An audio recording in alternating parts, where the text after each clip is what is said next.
Hey everyone, and welcome back to another World of Warcraft video. Today we have something a little bit different. Ever since seeing the Antorus End cinematic, I wanted to work out how large Azeroth actually is.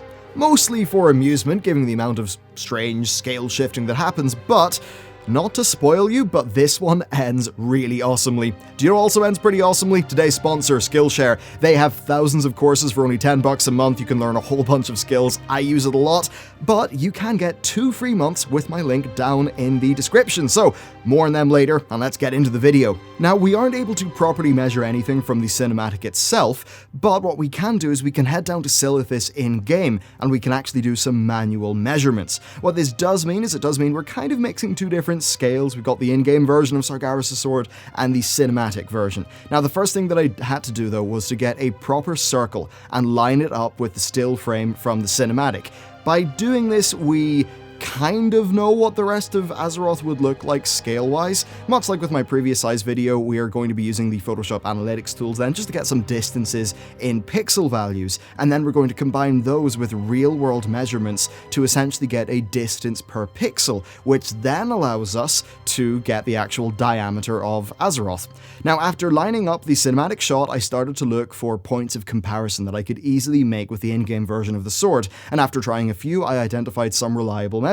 The top of the corrupted circle to the top of the pommel, and then the tip of the sort of final handguard thing to the top of the pommel. So I headed in game, I hopped on my mount, and I recorded how long it took to make each one of those flights. Did them all 3 times and averaged for, accuracy. Now, going from the bottom of the circle to the top of the pommel took about 66 seconds. Now, your movement speed is 26.6 yards per second, so it ended up for me being 1755.6 yards or 1605.3 meters. I then repeated this process for the other measurement and found it to be 632 meters. With this done, it was time to go back into Photoshop. So using the ruler tool, I replicated those measurements to the cinematic sword, and I was able to get their length in pixels. So then I had a length in pixels and a length in meters. So all we needed to do was find out the amount of meters per pixel. For this, it came to about 2.2 to 2.36 with my various different measurements. I did other ones to check I was in the same ballpark, and I was, so I called it a day at 2.2 meters per pixel.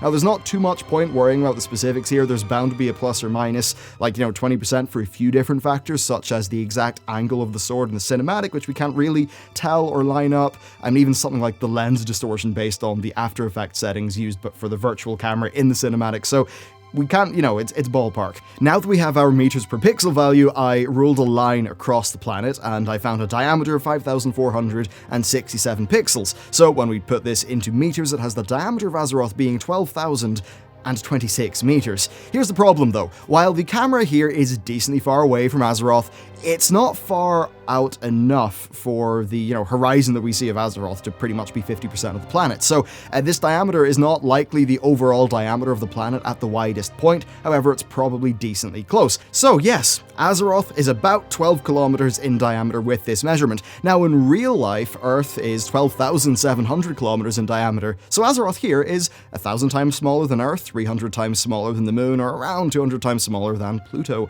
But we're not stopping there.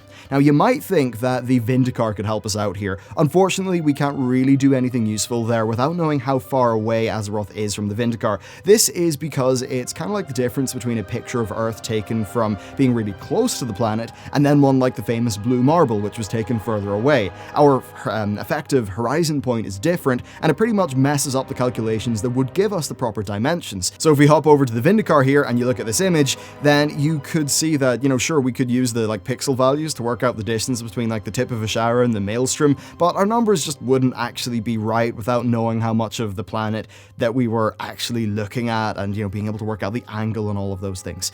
This is even more clear when you look at one of the ripped textures of Azeroth from Argus. It's just not really complete. All of that said though, we can still have a lot of fun based on just some interesting things in the headway we made in the size comparison video. So in that, we established that the mini-maps are to scale, and they all have the same scale because the mini-maps are not hand-drawn, indeed they are actually generated, so they follow consistent rules. In that video, we figured out that 1 pixel was equal to 1.902 meters, and using that we found out the Kalimdor was 18,993 meters long and 7,902 wide. That's if we don't count the massive outcropping from a shower, and they're rough numbers.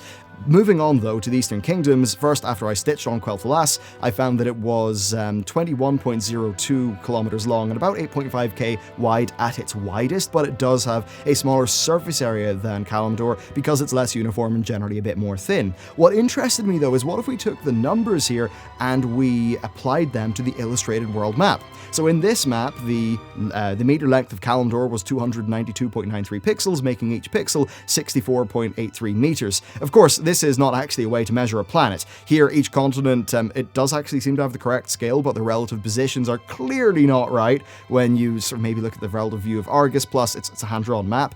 But anyway, using these numbers, we get some really, really fun things. With these numbers, we find that the cannon in Ishara would have to shoot 30.6 kilometers to hit Stormwind. That's 9 kilometers shy of the infamous Gustav gun, which had an effective range of 39 kilometers. That said, if we were to assume that the hand-drawn map of Azeroth does indeed accurately portray the entire circumference of the planet, then at this scale, and this is based off the actual real distances from the mini-maps, then the planet's circumference would be 53,339 meters. So its diameter, therefore, is 16,978 meters, which is just over 4 kilometers more than what we calculated using Sargeras' sword.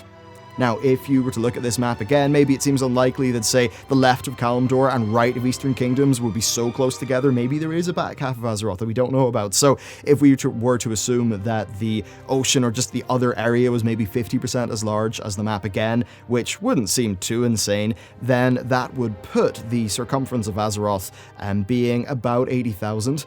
Which would give you a diameter of 25,000 meters. Well, actually, basically it's 25.5k when we round it. Now, intuitively, it might seem odd that maybe Kalimdor is a length of 19 kilometers and the planet's maybe 25 kilometers or 17 kilometers in diameter, but remember, that's just spheres being spheres. So what is the appropriate conclusion here? Well, the reason that continents appear to be so large from the Vindicar is that the Vindicar is quite close to the planet. This means that the horizon from the Vindicar's point of view really it's nowhere near 50% of the planet's total surface. This gives us the same distortion effect that makes Africa look so large in, say, this photo when you compare it to the blue marble.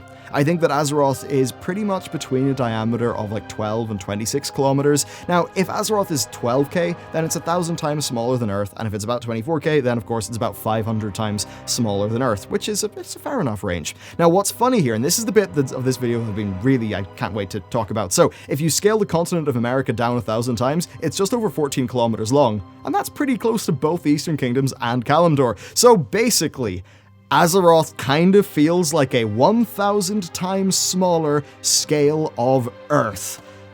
And that's completely useless information, but you know what? I think it's pretty damn cool. And you know what's also really cool? Learning. Learning a new skill can often be the start of something major in your life. Game development in Unity, video editing, video production. These are all things that I have learned outside of my formal education, and they are pillars of what I do every day. Skillshare is the ideal platform to help you do this. They've got thousands of classes covering almost anything you could possibly want to learn. If you want real bare metal programming, game development, design, video editing, writing, any of that, they've got it. I'm currently learning Node.js and Electron development myself, as well as a little bit of sketching. And if you sign up with my link, not only will you help the channel, but you'll also get 2 free months that will give you complete access to everything that they've got to offer. So thank you very much to Skillshare for sponsoring this video, and thank you for watching this video. I'll see you guys next time.